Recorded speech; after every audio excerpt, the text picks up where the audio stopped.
Get ready to be inspired. Right now, we're going to make a trip over to the Ritz via Zoom and meet some local artists. And let me just say, these works are sensational, especially what's happening right now during these troubled times. I'd like to welcome to the show Vanessa Davis. She is with the Ritz. Also, artist Ayana Nakia and artist Erin Kendrick. Ladies, it is great to connect with you. Before we even got on this interview, I got a little bit of a tour. So I just want to say to the viewers out there, you are in for a treat.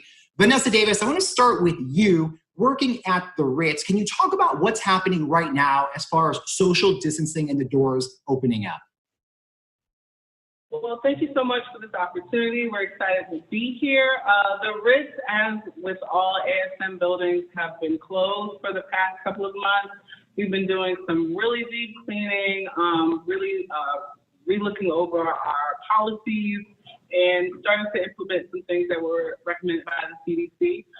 You may see behind us, behind Ayana's head, we have a social distancing sticker. Our museum is now a one-way in, one way out. All of our events will be planned as such in a one-way. So, we're really taking into consideration about what our public needs, what the clients will love to see, and what is healthy for the community in Jacksonville. Absolutely, and that's been kind of a campaign, if you will, moving forward, but doing it in a cautious way when it comes to social distancing. So obviously that's happening there. All right, so now let's talk about the art. The Ritz does an amazing job putting the spotlight on artists all around to really share what's happening in the community. And Ayana, let's start with you and your work. So one of your pieces is right behind us right there. Can you explain what that is? Yes, so the piece that I have right here is an ongoing project, and it's called Let the Healing Process Begin. And it has the different ribbons that represents the different aspects of mental health. So, for instance, you have the pink for breast cancer, purple for domestic violence. And also we know that last month in May was Mental Health Awareness. But this piece right here is just a start, a journey for us with the current climate that we have right now, for us to start healing, because we haven't even started our healing process yet. That wound is still open and we're trying to nurture it. So if you see this piece and you see me out, come up, grab a marker, and you can sign it so we can all start in this journey. So that's one of the projects that I'm working on, called Let the Healing Process Begin. And then there's another art piece that you have hanging up. And if you can you walk over? Because again, it's just another powerful form of expression. So, and again, this is nice because we're kind of getting a tour via Zoom. So this one earlier, but I definitely think it's important to share with the audience. All right, this one is called My First Love, and it's a mirror.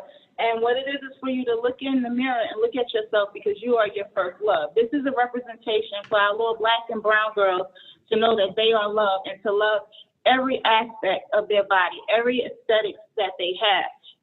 I think it was in California, and it was a couple of other states that they had the Crowning Act that they passed.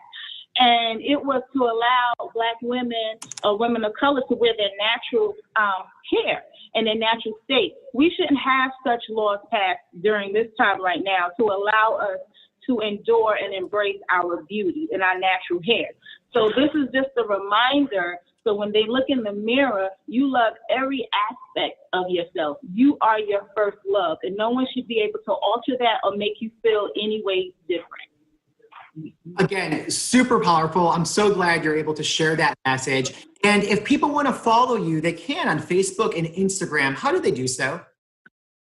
Okay, they can follow me on Instagram at House of Remnant Soul, and they can follow me on Facebook at House of Remnant Soul.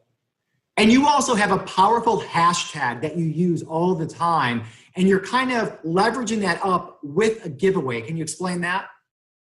Yes. So if you follow me on Instagram at House of Remnant Soul, there's two hashtags that I love, that they're very, very powerful, and they're almost on every picture that I post.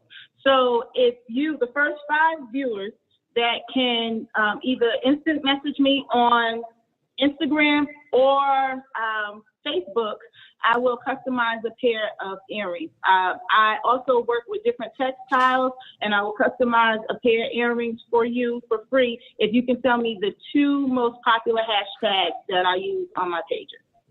I love it. You're an artist through and through.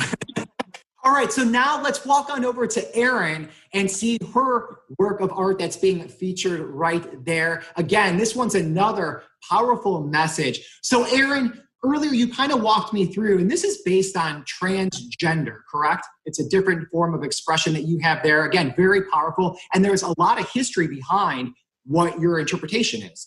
Right, so I did my work to acknowledge, and you can actually see them from here. Yeah. I did my work just honor the recent, really like in the past few years, and really up to at least like the last week, to honor the Black transgender women who have been murdered. And also, I believe in Tallahassee also, there was a Black transgender man who was murdered.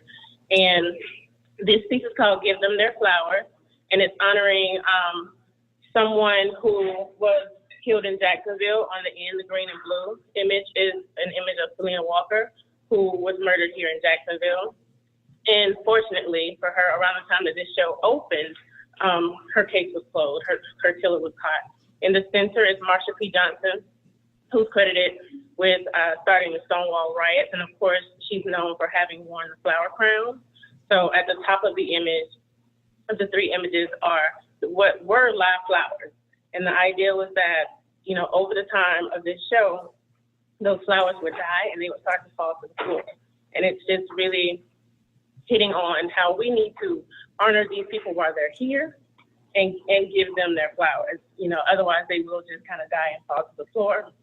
And the last image, of course, is Denali Berry Stuckey, who was killed in Charleston. Wow, again, a very powerful piece. Erin, if people want to learn more about you and follow you, how can they contact you? You can find me online under eriniscreative.co. So that's ERIN is creative.co. That's Facebook, that's Instagram, that's my website. So anytime you need to find me, you can just look that up. Hello is my email. hello@eriniscreative.co. All right. Well, thank you for all your time and information, and a special thank you to all the talented women right there in this interview. Now, if you would like to learn more, you could also visit the Ritz online, which is ritzjacksonville.com. Hey, just wanted to let everyone know we will be starting a virtual Putting on the Ritz. Our 20-year amateur night is going virtual for the first time. Please submit any talent, singers, dancers, magicians, artists, online to potrjacks@gmail.com up until June 19th. After that, we'll be voting for the following week, and the top 3 winners get a cash prize.